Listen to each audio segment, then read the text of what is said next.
This presentation is delivered by the Stanford Center for Professional Development.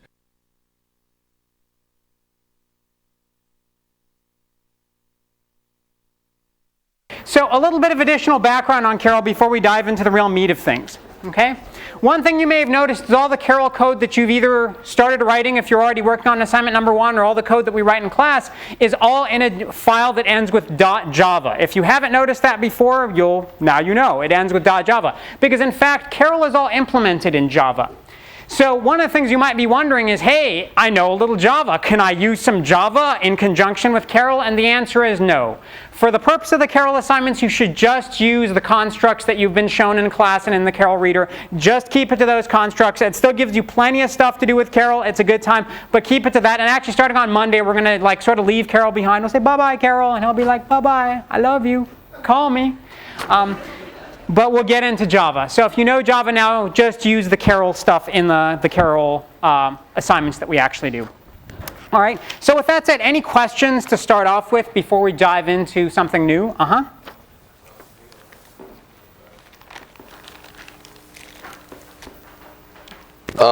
do you stop the program? Like, I had a problem. It goes up into the corner and just kind of like. And it's just looping there forever? Yeah, and I tried making like an empty program called stop, but that didn't really work. No, just go up to the little icon or the little thing in the top of the window that allows you to close the window, and just close the window. Carol will be okay. He knows how to deal with that. And as a matter of fact, I'm so glad you asked that question. It's just a wonderful thing, because it actually leads into the first topic that I want to talk about, which is common errors. And so there are some common errors that may come up, and these are good things to kind of know about. And one of them is the thing you just ran into. But before we actually talk about that at sort of the level of Carol, I want to ask you a question. Kind of another one of these strange questions. How many people have actually ever read the instructions on a bottle of shampoo? A few folks. Oh, wow. Man, that's more than I was like, you really got to get out more often, right? But I'm surprised that many. And what did those instructions say? Rinse, right? That's where you rinse your hair, and then you lather, and then you repeat. And if anyone actually followed these instructions, you would still be in the shower now. As a matter of fact, you'd be in the shower for the rest of your life. Why? Because you rinse, you lather, and you repeat. Which means you rinse, you lather, and you repeat. And you just keep doing this, and it's like Carol just taking a shower, right? And he's like, you keep telling me the rinse to linse. That should be rinse and lather together. Rinse, lather, and repeat, right? And this is what we refer to in program speak as an infinite loop, which, as you can guess, is a loop that keeps going forever. And this may come up in your Carol programs. Here's an example of an infinite loop. You might be standing somewhere and you might say, while front is clear. Oh, well, if your front is clear, I want you to turn left, because, I have this idea that eventually you'll turn and you'll be facing something and your front won't be clear anymore. And that might be a great idea to have, but what happens if, here's our friend Carol, happens to be standing in the world, and guess what? There's no walls around him. What does he do? He rinse, lathers, and repeats, right? He just keeps sitting there, turning left on this corner, and his front will never become blocked, so he'll never get out of that loop. Okay? That's one of the places where the syntax of the program is perfectly valid, but in terms of our intention for what we wanted the program to do, it didn't work as intended. This is the more common thing that you're actually going to need to deal with fixing in your programs, as opposed to syntax type problems. As a matter of fact, I won't mention the name of the company, but there was a company years and years ago that put out this advertisement that was like, our processors are so fast they can execute an infinite loop in 2.5 seconds. And you kind of looked at that and you were like, oh, ha, ha, funny computer scientists. But the thing that was actually funny about it was the company that put out these chips, the chips actually had a flaw in them where if they executed things really fast, they would warm up and then they would melt. So, in fact, they would execute an infinite loop in 2.5 seconds, and then the processor would catch fire and it would stop. So, sometimes that happens. Hopefully that won't happen to your machine. Don't worry, even if you get Carol going real fast, it's okay. If your processor melts, come talk to me. It's never happened. But it'll make for a wonderful story in class, and it'll cost you about $1,800. All right. So, another kind of error that comes up fairly often also has a little affectionate name to it. And this is something that we refer to in programming speak as an off by one bug. Or if you take the first letter of that, it becomes an OBOB. And sometimes you'll hear people refer to "Oh, Bob," and if your name is Robert, they're not saying like, "Oh, Bob." No, it's just referring to the off by 1 bug. And what that means is you forgot to do something one more time than you really needed to, even though logically it didn't seem like you needed to. So the best way to understand that is with a little concrete example. So let me actually give you a concrete example by going over to the computer. So here's Carol sitting in his world, and one of the things we might want to do with Carol in his world is to say that we actually want Carol to lay down a line of beepers, right? Just whatever row he's in, just lay down a line of beepers till you hit the wall. And that's a fairly common thing that you might want to do, okay? Now, one way we might be inclined to actually do this if we were to write some code is to say something like, hey, I'm going to, write a new class. I'll call it fill row that extends super Carol. I import all the Carol stuff, so I'm doing all the crazy stuff that Marilyn told me to do. And hey, I want to keep putting down beepers until I fill the row. So wouldn't it make sense to say, while front is clear, right, there's no wall in front of me, put down a beeper and move to the next corner. And as long as my front is clear, I'll put down another beeper and keep taking another step and doing this over and over. And this seems like, hey, that seems like reasonable code to lay down a line of beepers. What happens when I do this? Yeah, so let's actually run it. Let's bring up our buddy Carol. Where'd you go, Carol? Here you are. And run that program. And so what Carol does, he puts down a beeper, his front is clear, so he moves, puts down a beeper, front is clear, puts down a beeper, front is clear, puts down a beeper, front is clear, he moves here, front is no longer clear. Before he puts down the beeper, he says, hey, my front isn't clear anymore, I stop. He's off by 1 because there was one more thing that he needed to do, which was to put down another beeper in this last spot. This is another very common logical error that comes up. You're off by 1 in terms of what you're thinking. And so lo and behold, if we go into the program over here, and we look at this comment, and I'll tell you about comments in just a second, it says this is buggy. It's off by 1. You need to add a final put beeper. And so what we do is we say, hey, after you got out of your loop, your front is no longer clear, but you haven't put down a beeper on this corner yet. Put down a beeper, right? And if we save that puppy off and we close this off, and just so we know that it's in fact running, we run our little program and rock on, all right? No more off by 1 bug, life is good. So any questions about the OBOB or the off by 1 bug? That's another common thing. These are just a couple common things I want to show you. So, if they come up in your programs, you don't feel like, oh, you're out there adrift all alone. Like, these have been done millions of times by other very qualified programmers. Don't worry, it happens to everyone. All right. So one of the things I just mentioned is this thing called a comment. This thing that's up here in green. What's that all about? So as I mentioned to you last time, one of the key software engineering principles is to write programs that are understandable by people, not just by machines. And so what a comment is a way of being able to put something in your program that another human being reading your program can actually read and understand, and it actually has no impact on the execution of the program at all.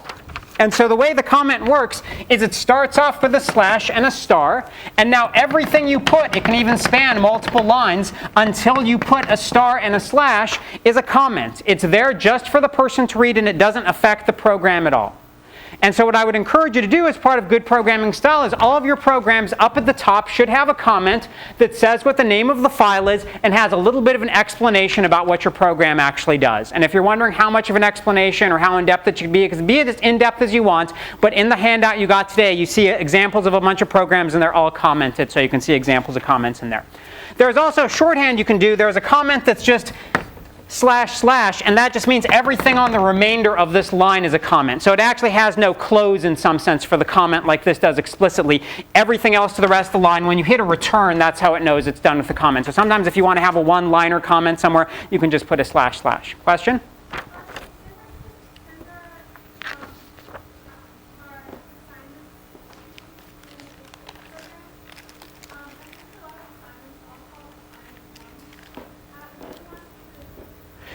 Yeah, when you get assigned to a different section leader, you'll actually put your assignments in with your name and your section leader, and that's how it'll get differentiated. So wait until you get your first section, and then you'll see how all the submission stuff works. What about when we write private programs within our public ones? Do those need comments too? Well, when you write like other methods?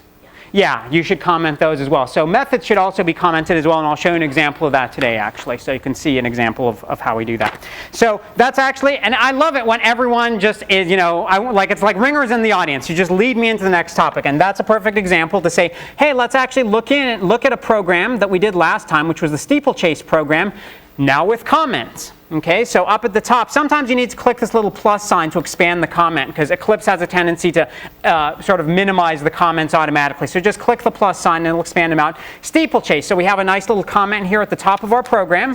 Notice this is a Java file. As I mentioned before, it ends with .java, because Carol is actually implemented in Java, but you should use no features of Java other than what is in the Carol book. And if you're like, hey, Marin, I don't know Java, hey, nothing for you to unlearn. You're good to go because you just know Carol.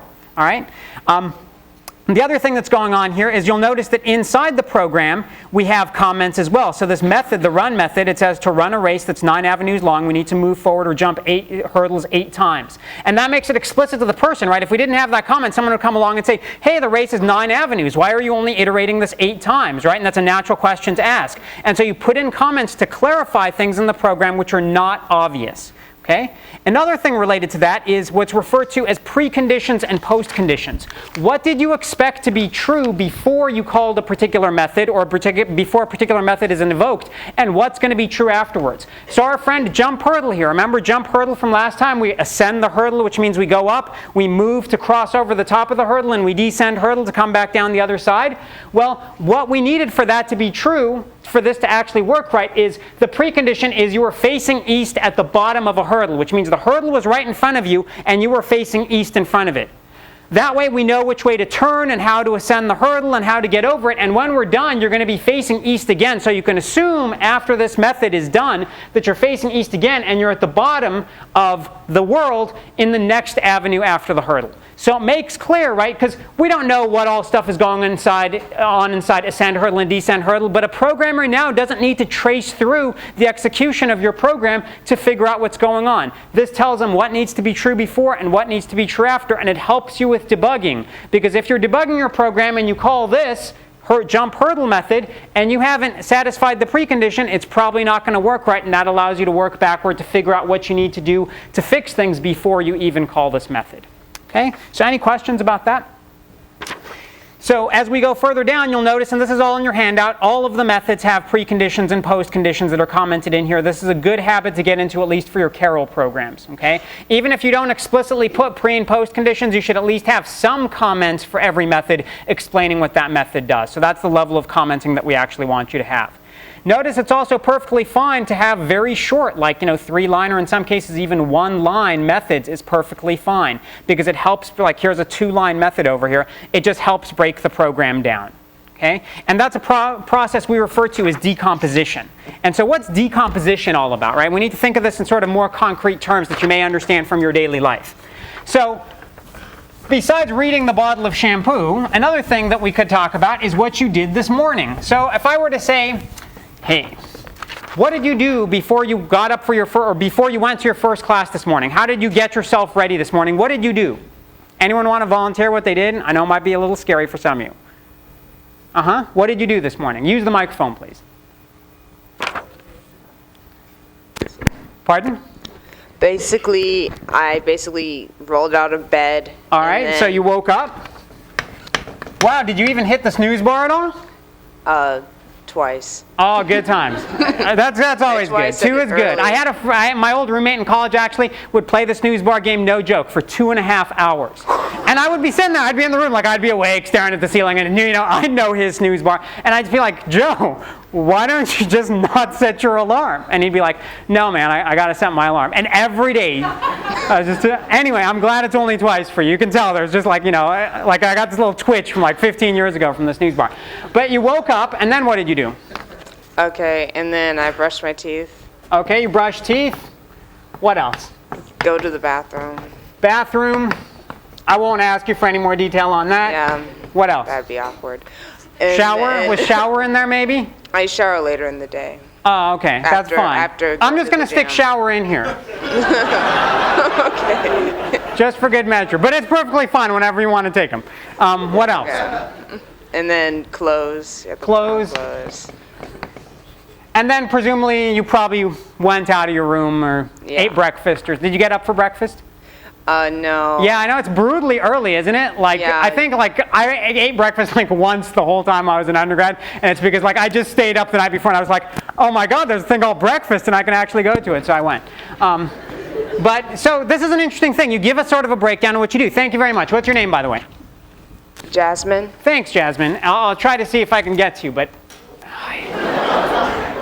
denied every time. So here's, a standard set of things that we might think about doing. Now, it turns out this is a very good list of things that you might want to consider doing, good hygiene for the morning. But in fact, when you think about something like brushing your teeth, we all understand what brushing your teeth means. But if there's someone, like when I try to get my 1.5-year-old son to brush his teeth, I say, hey, William, you need to brush your teeth. He has no idea what I'm talking about. Because brushing teeth for him involves getting the toothbrush, putting toothpaste on it, and sort of moving it on your teeth. Right? So there's a level at which I need to break this down. As a matter of fact, moving it on your teeth, if you've ever talked to a dentist, this is a whole involved process by itself. Like what angle you put it at and how much you move it and how much time it says. It's like, whoa, man, I never thought there was that much to brushing your teeth, but evidently there is. And so what happens is we start with a high-level description, and then each one of those steps in the high-level description we break down. And we keep breaking it down until we get to a level of detail which is sufficient for us to be able to understand minutely. Or if we're doing this on the computer, we get to a level of detail at which the computer understands it directly. What that means is we eventually get to a level of detail where it turns into things like put beeper or move or while something is true. Right? So when we get to that level, which we call primitives, that's when this process eventually stops. But this is essentially a process that's called stepwise refinement. Because what we're doing at each step in the process is we're coming up with some steps, and if those steps are not the primitives that we understand, we need to refine them into more steps and refine them into more steps until we eventually get to the primitives. Okay? So we start at the high level and we break things down. And the notion of breaking things down into their subpieces is something that we refer to as decomposition. Decomposition. Which just means taking something big and breaking it down into smaller pieces, which is something you should do with your program. You want to break them down into smaller pieces. Okay? And this whole process, the whole process itself, is something we refer to as top-down design. And you'll hear this phrase referred to a lot. And what top-down design is you start at the highest level, the top, and you go down from there. And that's to be contrasted with something that's referred to as bottom-up design. And what bottom-up design says is, hey, I need to go do something in the world. Well, let me start at the primitives. I need to make Carol, go to the end of the wall and put down beepers. What's the first thing I need to do? I need to put a beeper, and then I need to move. And it starts with the low-level stuff. And this is actually the place most programmers, when they start out, this is what they begin doing as bottom-up design. People have actually done psychological studies. It takes about 100 hours of programming proficiency. In the average case, I think everyone at Stanford's above average, so it'll take you less, to go from thinking bottom-up to thinking top-down. Guess what? It's a 10-week quarter. We might do about 100 hours of programming in here. Hopefully by the end of this class, everyone's doing top-down design. But if you can start from the very beginning doing top-down design, you're golden. In some cases, this makes sense. But a lot of times, this just makes your life easier, is to think about the most abstract level and break down from there. And so if you think about what we did when we actually did the steeplechase program, this was top-down design, right? When we actually wrote this program together, when we went through it together, we didn't talk about Carol doing individual moves to begin with. We said, hey, we need to run a steeplechase. And that either involves doing the move or jumping a hurdle. At this point, we've done enough stepwise refinement that we've gotten to the level of a primitive. We don't need to go any further because Carol immediately understands move. Jump hurdle, Carol doesn't understand. So once we've written this, we need to break it down into the lower level steps and say, what does jump hurdle involve? And that's where we actually go down and define jump hurdle. And guess what? When we define jump hurdle, there might be some other things like ascending and descending a hurdle, which are the next steps down in the process that we need to define. We just keep doing this. Okay? So with that said, let's actually do top-down design together. Let's start another program from a blank slate and see if we can do top-down design together to see how this process might actually go for writing code. Okay? So the problem that we want to try to solve is we want to, and don't look at the code, we want to try to get, this is kind of a funky problem, it's Carol does math. If you didn't think Carol could do math, in fact, Carol can do math. Carol's a lot smarter than we sometimes give him credit for. So this is a little problem called double beepers. So I don't know if you can see the number here, but there's a 5 here, which means there's 5 beepers on this corner. And when this program is done running, what we want to have happen is Carol is guaranteed to start in position 1, 1, and there's guaranteed to be a pile of beepers in front of him and a space after him. Okay? When he's done, he should return back to the same position, and the pile of beepers should have exactly twice as many beepers on it as it had before, which means Carol begins with a beeper bag that's full of as many beepers as he needs. So it has infinite beepers in there, so we can double the number of beepers. So if I speed up the program and just run it, you can see the final state. So let me just crank up the speed here and start the program. And it looks like nothing happened, but in fact this number changed from a 5 to a 10. It doubled the number of beepers. So 2 things should be going off in your head right now. One is thinking, hey, that's kind of slick. How do I do that? What's the recipe for doing that? And the recipe for doing that, the sort of general approach you want to take is something that we call an algorithm. Okay? So the notion of an algorithm, and this is just a fancy computer science term for an approach to something, actually comes from a word. Anyone know where the word algorithm comes from? Couple mumbling. 19th century Persian mathematician named, if I can pronounce it right, Al-Khwarizmi. I should be able to say this. I'm actually Persian. Al-Khwarizmi, which sounds like algorithm. There you go. Yeah, add 1,100 years to that pronunciation, it sounds like algorithm. All right, because this is from the 19th century. It's your basic approach. As a matter of fact, there was a band at Stanford years and years ago called the Algorithms, where this was like rhythm, like, hey, I got rhythm. Yeah, I won't say how good they were. Not very. All right, so you want to think about your general approach, and then you turn your general approach into thinking in terms of stepwise refinement. How are you going to solve this problem from the top down? So let's actually start with a blank slate. Let's close this puppy up, and we'll start with a blank slate, which we'll call, our double beepers. So I just gave you the boilerplate stuff to begin with. There's a little comment up at the top that says file double beepers. That should be called our double beepers, actually, and Carol doubles the number of beepers on the corner directly in front of him in the world. He returns to his original position and orientation. So we have the public class stuff for our double beepers. We have it extends super Carol. Now we're going to run the run method. Okay? So what do we want to do to get Carol to double the number of beepers at a high level? What might we think about doing this?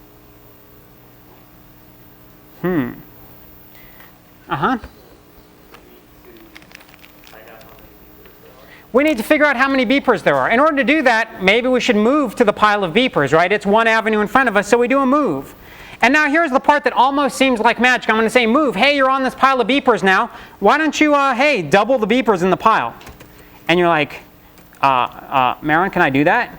Sure, why not? Right? You're going to write the program. You can do whatever you want. So I would like to say move double the beepers in the pile, and then actually what I want to do is not move forward again, but I want to move backward. Right? I want to move almost like Carol could go in reverse. That'd be kind of cool. He keeps the same orientation but goes back. And you're like, but Marin, you didn't tell me about move backward. Can Super Carol do move backward? And I'm like, no. You're like, oh, okay, well, all right. Well, I guess I need to write some of these, right? Let's actually do move backward because that's the easier one. If I'm sitting on a particular corner and I'm facing east, what do I need to do to move backward one step and face the same direction? Yeah, so let me define move backward here. Move backward. I need to turn around, which is a primitive that I can use. Then what do? Move. And then what do? I turn around again, so I have the same orientation when I'm done as when I started. And now, guess what? Move backward is something I understand how to do because I've broken it all down into primitives. I don't need to go any further in terms of the refinement from move backwards.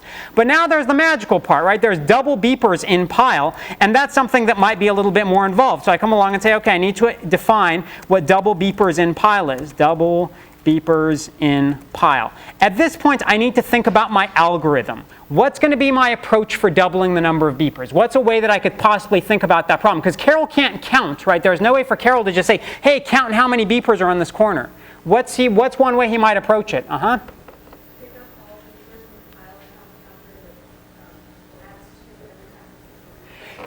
would be nice if we had a counter, but we don't have a counter, right? So Carol can't count. How is he potentially going to do it? All the way in the back. Use your microphone, please. So he needs to pick up one beep at a time and put it on an empty corner. And when he puts it on an empty corner, put 2 beepers for that one he puts down. Yeah. So why don't we, I know it's not going to happen. Yeah, I know, everyone's just starting to cower now. As you realize, I've been teaching for about 15 years and my shot has never improved. So you're just, at the random candy mercy. Since we can't count, we need to do something beeper by beeper. So wouldn't it be interesting if we said, hey, you're on that pile of beepers. Pick up one beeper off the pile and take a step somewhere else and put 2 beepers down. And keep doing that over and over. Pick up a beeper, put 2 down. And eventually you'll exhaust everything on this pile over here, but you'll have twice as many on the next pile beside you. And then take that pile of twice as many beepers and move them all back to the place we started, and then you're done. That's the algorithm. Let's write the code to do that. And you're like, okay, Maron, let's write the code to do that. I'm like, yeah, rock on. This is going to be easy, right? What we're going to do is we're just going to say, you're on a pile of beepers, as long as there's still beepers for you to pick up. So I'm going to have a while loop here. While beepers present, well, what I want you to do is pick up a beeper. Yeah, you know how to do that. Life is good. Beeper. I always misspell beeper. I don't know why. I want you to put 2 beepers next door. Put 2 beepers next door, and you're like, oh, yeah. This is always the part, right, where if you're thinking bottom-up design, you get uncomfortable calling methods that don't exist, right? You're just like, oh, but that doesn't exist, right? And I'm like, it's cool, man. We're going to write it. And then we hold hands and we sing Kumbaya and everything's good because at the end, Carol's going to know what to do. So sometimes you just write methods and they don't exist and it's fine because you're the one that's going to be writing them. So eventually they'll exist, right? It's not like you're sitting there like lighting candles, making some magic incantation, hoping the code just shows up and you're like, is it there yet? No, it's not there yet. Right? You're going to write. I had a friend once who actually thought that's how he did computer science. I didn't bother to tell him that that wasn't true. But think about it. So we pick a beeper. Yeah, I know it's kind of mean, but that's all right. He does government now. We pick up 2 beepers, and guess what? After we do that, when that's done, we will have picked up all the beepers from that pile that we're standing on, and we would have put 2 next door for every beeper we picked up. So when we're done with this while loop, we know that the thing is true is that there's no more beepers on that pile because beepers present is no longer true. So I have some pile next to me, say on the next corner, that has twice as many beepers on it, and so what do I want to do? I just want to move the pile next door back. And that's my function. You're like, really, I can do that? Sure, why not? So what do we need to write now? Well, we need to know how to put 2 beepers next door. So let's go ahead and write that. Private void put 2 beepers next door. Right? Now, if I'm standing on a particular corner and I'm facing east, let's say I want to put 2 beepers on the space in front of me and come back to where I am still facing east. So I'm left in the same position I was when I started. How do I do that? I move.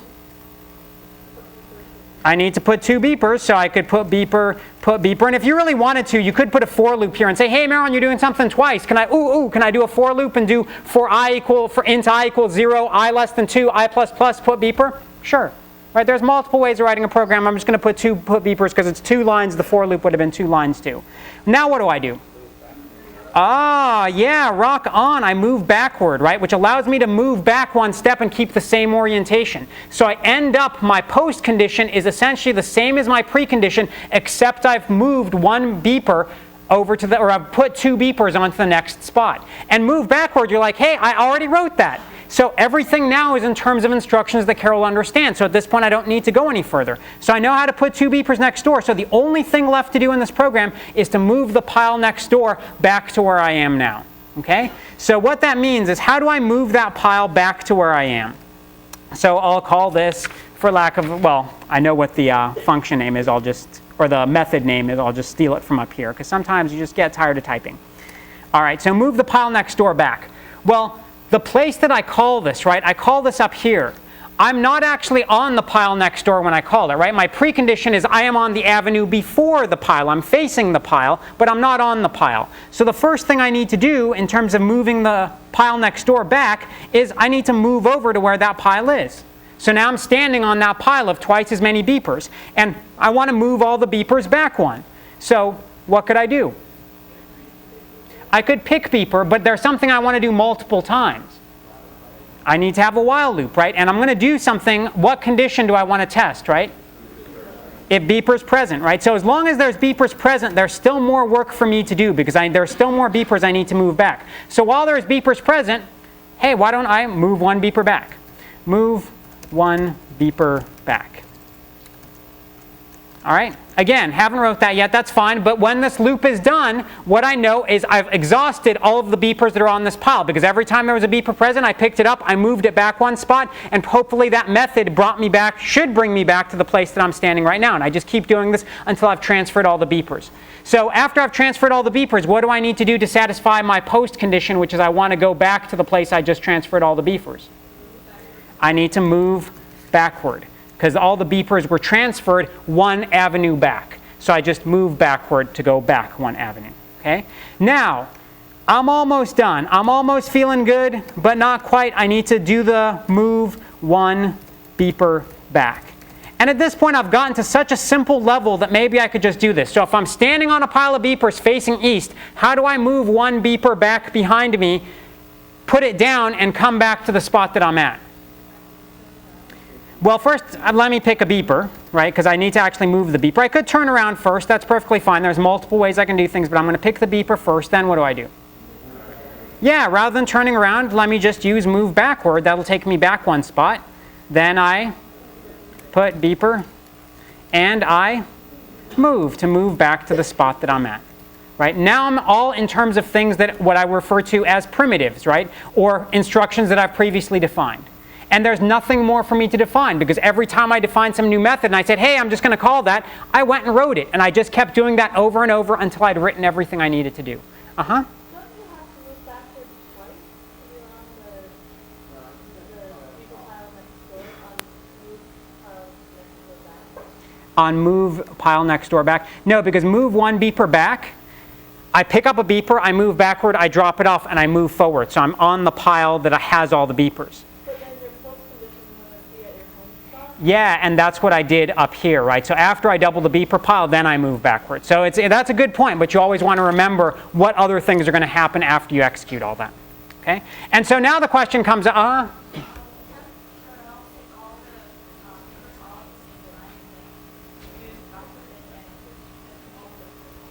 That's a good question. The only problem with doing that is Carol starts off with an infinite number of beepers in his bag, right? So if I pick up all 5 beepers at the corner that I'm at, and then I take a step back, or I pick up all 5 beepers and now I want to put them all down and double them, I don't know that there were 5 anymore. Because after I pick up the 5, I look at my beeper bag and I'm like, oh man, I had infinitely many beepers. I got infinity plus 5, and that looks like infinity. Right? As a matter of fact, if you take cs103, which I encourage you to do because I teach it in the winter eventually, we talk about infinities. And we're like, oh, infinities. And it all comes back to Carol. No, it actually doesn't come back to Carol at all. But infinity plus any number is, within reason, yeah, if you're a number theorist, we can argue about that, is still infinity. So that's why Carol can't count. If he had an empty beeper bag, we could put all 5 in it and look inside, and then we could put down 5, but now we don't have 5 more beepers to double the number of beepers, which is why Carol had to start with infinitely many beepers, so no matter how many were in the initial pile, he would always have enough beepers to double it. But it's a good point. So let's actually go ahead and run our program now. Let's save, and we'll go ahead and run our double beepers. Operation, just to make sure it actually works. And we'll sort of do it at slow speed. So there's our world. Let's start the program. There's Carol. And you can see he's going. Every beeper. Whoa.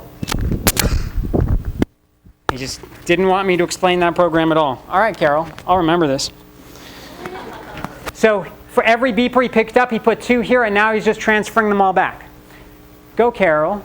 And so now he's done with 10. And you notice he went back here after 10. Why? Because he needed to check to see if there were any more here, and there weren't. So he moved back, and then he was done. So we just doubled the number of beepers. And this program, actually, notice the initial state of the world is now exactly the same as the ending state of the world, except we doubled the number of beepers. So we could actually run this again if we wanted to. Let me speed it up a little bit. And we'll go from 10 beepers to 20 beepers. And there's Carol sort of doing his thing at faster speed. But you can see there's 20 beepers over there. Now they all start coming back. And so you'll be like, hey, Maron, how many times can I run it? Can I just run it over and over and I'll get like 40 beepers and 80 beepers and 160 beepers? And you just can. I think eventually the program dies when you reach like 100 and some odd thousand beepers, because it's just like, no more, man. No more. All right, but for all programs you write in this class, if you ever have more than 100,000 beepers on a corner, there's probably something wrong, so you don't need to worry about it. Okay? Now, So congratulations, right? We just all wrote this together, and you just made Carol do math. As a matter of fact, Carol, in terms of raw computational power, can solve any arithmetic problem that any other program can. It just may take him a lot of beepers to do it. But theoretically, you can prove that. We're not going to do it in this class. But if you just you're like, can Carol compute like square root and logarithms, and he can integrate? Yeah, he can. It's just a whole lot of beepers. All right? So I could show you another program. Here's another little program I happen to write in the office. This is a program that happens to be called Do Your Thing. Okay, and I'll show you the full program. I'll scroll it down here so you can see the full body of the program. And I'll ask you, what does this program do?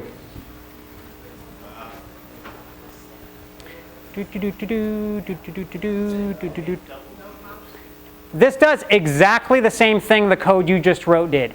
Okay? This is really bad software engineering. Right? There's no decomposition, there's no comments, there's no indentation, there's no notion of what's going on in this program. If you looked at this program and I said, hey, instead of doubling the number of beepers, I want you to say triple the number of beepers, you'd have to go through this thing, and you might, because you just wrote it, say, hey, I know that there's 2 put beepers in a row, so I put another put beeper in there and it'll probably work. Right?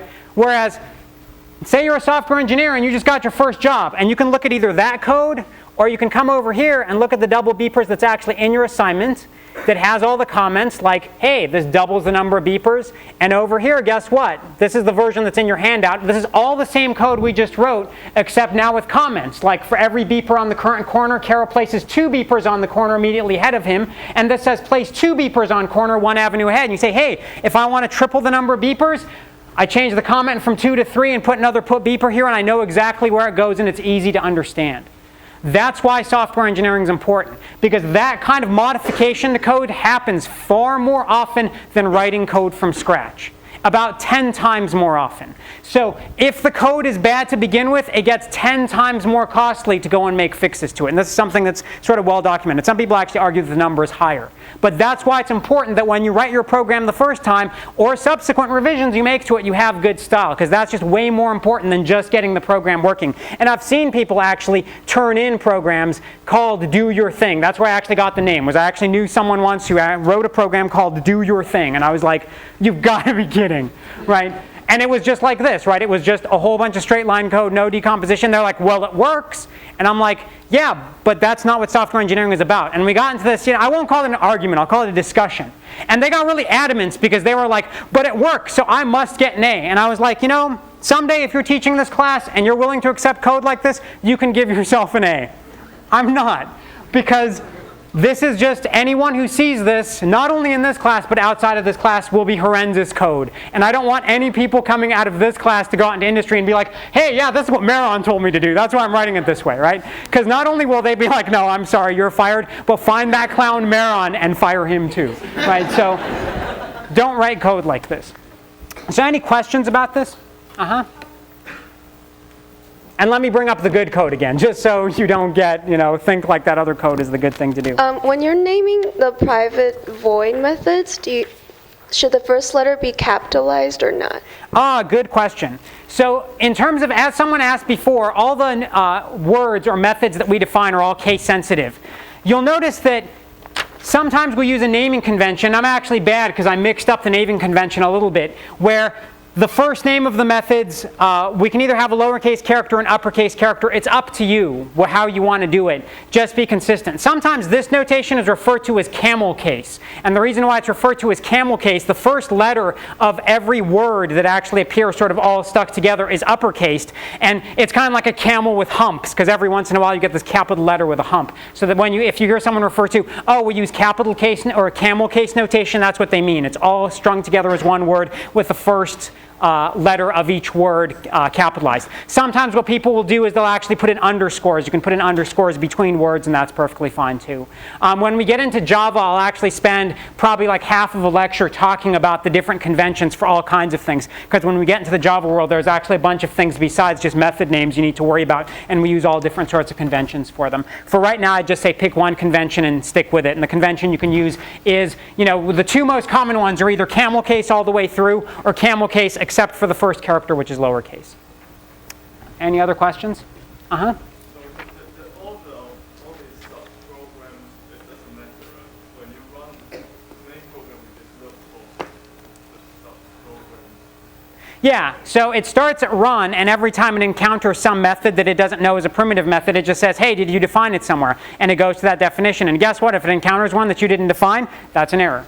And usually it'll tell you that when you try to run the program. It'll tell you that this thing doesn't actually exist. Alrighty?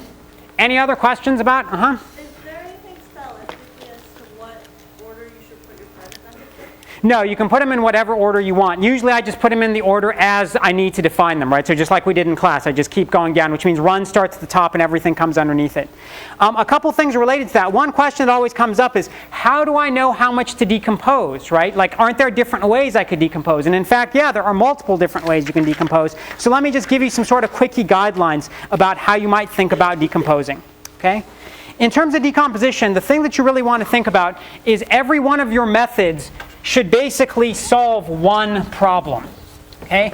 The only thing is that that problem can be at different levels. So when you think about decomposition, what are some good guidelines? One guideline is think about each method solving one problem. Okay? That problem can be high level, like double the number of beepers. That's a high level single problem. When you get into doubling the number of beepers, you don't just want to say, oh, double the number of beepers again, because you're already at that level of decomposition. You need to go one step down and say, what are the things that make sense in terms of solving one problem at a time to break it down? Now, a lot of times people wonder, but Marilyn, what does that mean in terms of lines of code? Because sometimes it's difficult for me, at least conceptually, to think about one problem. And here's just a rough guideline. It's not a guideline that always holds, but a rough guideline is most of your methods will probably be somewhere between 1 and 15 lines long, okay? And you're like, 1 line? Yeah, that's perfectly fine. It's perfectly fine for you to have a method that's just 1 line long that calls some other method. And you might say, what's the purpose of that? The purpose of that is giving that thing that you call a different name, right? So remember when we did ascend hurdle, which basically brought you all the way down until you were facing a wall, and then it did one last turn at the end to get you facing the right direction. But basically all it was doing was move to wall. We could have actually defined descend hurdle to be move to wall and then do the turn afterwards. That would have been perfectly fine too. And then descend hurdle would have just been a 1-line method. But it would have changed the concept, the way the programmer thinks about it, from being, hey, I'm moving to a wall, to be, hey, I'm descending a hurdle. So that's another thing that kind of comes up in terms of the methods, is you want to think about them as having good names. The names should describe what the method is actually doing, what problem it's solving. Because you want your programs to read like good English, right? When someone, again, programs are written for people. Computers execute them, but they're really written for people to be able to go and look at and modify. So good names explains what the program actually does. And every one of the methods that you have in terms of decomposition should also have some comment associated with it that explains either at some more detailed level what the method is doing, or if the method is very short and is fairly self-explanatory, preconditions and postconditions are sometimes a good idea as well. So think about these things for your assignment. When you're actually writing the code for your assignment, you want to think about this sort of decomposition using the stepwise refinement process, and make sure to comment. Both a comment for your whole program and a comment for each method. Question? The book mentioned procedural programming and decomposition under that. Is that what we're doing right now, or are we doing the object? Well, there's a difference between procedural and object-oriented programming. Decomposition actually applies to both of them, but what we are doing is decomposition whether it's procedural or object-oriented. There are just two different. Come up to me after class and I'll set you up. So I did want to show you one more thing, and the one thing I want to show you is yet another interesting problem, which is called cleanup Carol. And what cleanup Carol is basically going to do is Carol starts off, it's kind of like we should call it after fraternity party Carol. It could be after sorority party Carol too. I don't want to make any kind of claims. But basically, what ends up happening is that Carol kind of comes into his world and it's a mess. He's just like, what happened? When last I was in this world, I just doubled the number of beepers and shown you I can do math. And now you bring me into this world, and there's just crap everywhere, right? And we could call him Angry Carol, too, right? He's the one who's got to live here. And there's like cups strewn all around, and they're just on random corners. And the things that you know about Carol in this world is he starts at location 1, and every corner of the world can have at most 1 beeper on it. It means it can either be empty, like some of these corners, or have 1 beeper on them. And what Carol needs to do is he needs to go through his whole world and clean it up, which means he needs to gather up all the beepers that are out there. And he can end up wherever he wants to end up. Okay? Now, when we kind of think about a problem like this, one thing we might be inclined to do is you say, hey, if there's a whole world that I want to clean up, I might want to break this problem down into a series of steps. One step, and something that is like, oh, I can go and write it right now because I know how to write it, is maybe to clean up one row at a time, right? Because I probably know how to clean up one row. I probably just want to keep moving until I get to a wall. And if every time I move there happens to be a beeper there, just pick it up. And so you get all excited and you go and you write the code to do that. And so you start off by having something like this. Let me just focus on the top code up here, right? Which is, hey, I want to clean a row. This thing does not want to stay on. Carol's like, no, you will not talk into the microphone. So cleaning up a row, I could say, hey, you know, Marilyn told me about the O-bob too. He told me about the off by one bug. So before I even do my first move, I'm going to see if there's a beeper where I'm standing now. And if there is, I'm going to pick it up. And then I'll check if my front is clear. And if it is, I know I can move and I should check to see if there's a beeper there. And I'll just keep doing this over and over until I've picked up all the beepers. And that's a perfectly fine thing to do. Right, so now you've written some method called clean row that can clean up a whole row, and you know you've sort of dealt with the off by one bug because you sort of do one extra thing outside of your loop, either before or after. In this case, we happen to do it before just so you can see a different kind of formulation of it than doing it after. And that's great. The only thing is now you need to figure out where clean row is going to go in your program. Okay? This is an example of sort of doing more the notion of bottom-up as opposed to top-down design. It's easy to get excited to say, oh, there's something I know how to do, and just go write it. And if you happen to write the right thing that fits cleanly into the rest of your program, that's great. But sometimes it doesn't, and you might need to go back and modify it, so keep that in mind. But if you do this, that's perfectly okay. It turns out that in this case, that's a fine thing to do, to clean one row at a time. And so if we want to think about how that fits into the larger program, here's kind of a funky thing. And let me just explain the algorithm to you, because the algorithm here is somewhat related to an algorithm, for example, on one of your programming assignments. I'm going to clean up the first row, because I know that first row I always need to clean. So I'll just go clean up the first row.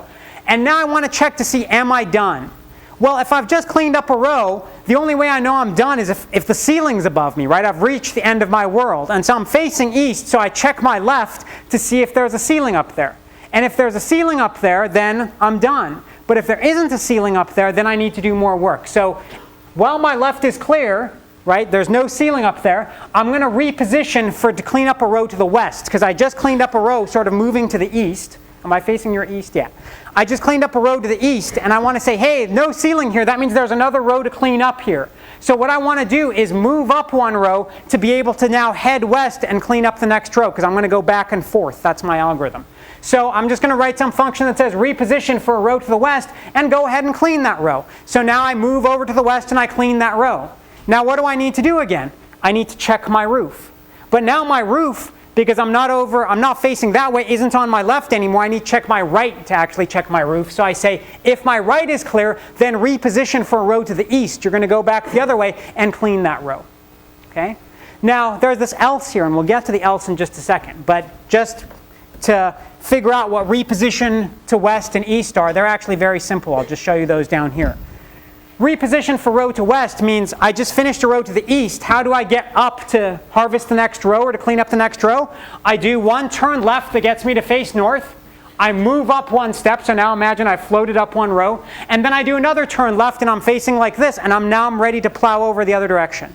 And I do sort of the opposite for repositioning for a row to the east. So I'm standing here, I do a turn right, I look up, I move up one row, I do another turn right, and now I'm ready to go back that way. So these are very simple, right? They're in terms of primitives. So this is the whole program. You've just seen the whole program now. The only question that comes up is what happens with this little turn around here. What's going on there? So you said, hey, Marilyn, you just finished cleaning a row, and you just checked to see with your right hand, actually, if my right is clear, if there was a ceiling above you. And if there was a ceiling above you, right, or if there wasn't a ceiling above you, you went ahead and got ready to clean another row. But if there was a ceiling above you, what do you want to do? And you say, hey, if there was a ceiling above me, I want to stop. Just stop. Is there some way to get Carol to stop? For the love of God, Carol, stop. No. Carol's just like, no, man, I'm going. You're like, there's no way to just say, stop, Carol. How do you get Carol to stop? You need him to finish executing what he's executing. What is he executing, right? If we just got here and we cleaned up a row and I check my right and there's a ceiling there, if I don't do anything, what's Carol going to do? He's going to go back around and say, hey, is your left clear? Yeah, because my left is below me. It's clear, and it's going to go and try to clean more, even though I just finished the last row. So what I actually do is when my right is blocked over here, I say, hey, you know what, Carol, to get you to think that you're done, I'm going to have you turn around. So now when you check your left, the ceiling is going to be there, and you're going to break out of that loop. So you want to think about the conditions on your loop to actually get this to happen. So in our final 10 seconds together, I'll just run this to show you that it actually works. And you're like, actually, Maron, you're in like our, final minus 4 minutes together. I know, I'm sorry. Education's one of those odd things that the more you get more of it for paying the same amount, and somehow you feel like you were cheated. So let's start, Carol. Like if I let you out 10 minutes early, everyone would be like, oh yeah, rock on. But if I gave you a car that only had 3 doors on it, you'd be like, what's up with that? Strange how that works. And there's Carol just cleaned up his world. Alrighty, so I will see you on Monday. Have a good weekend.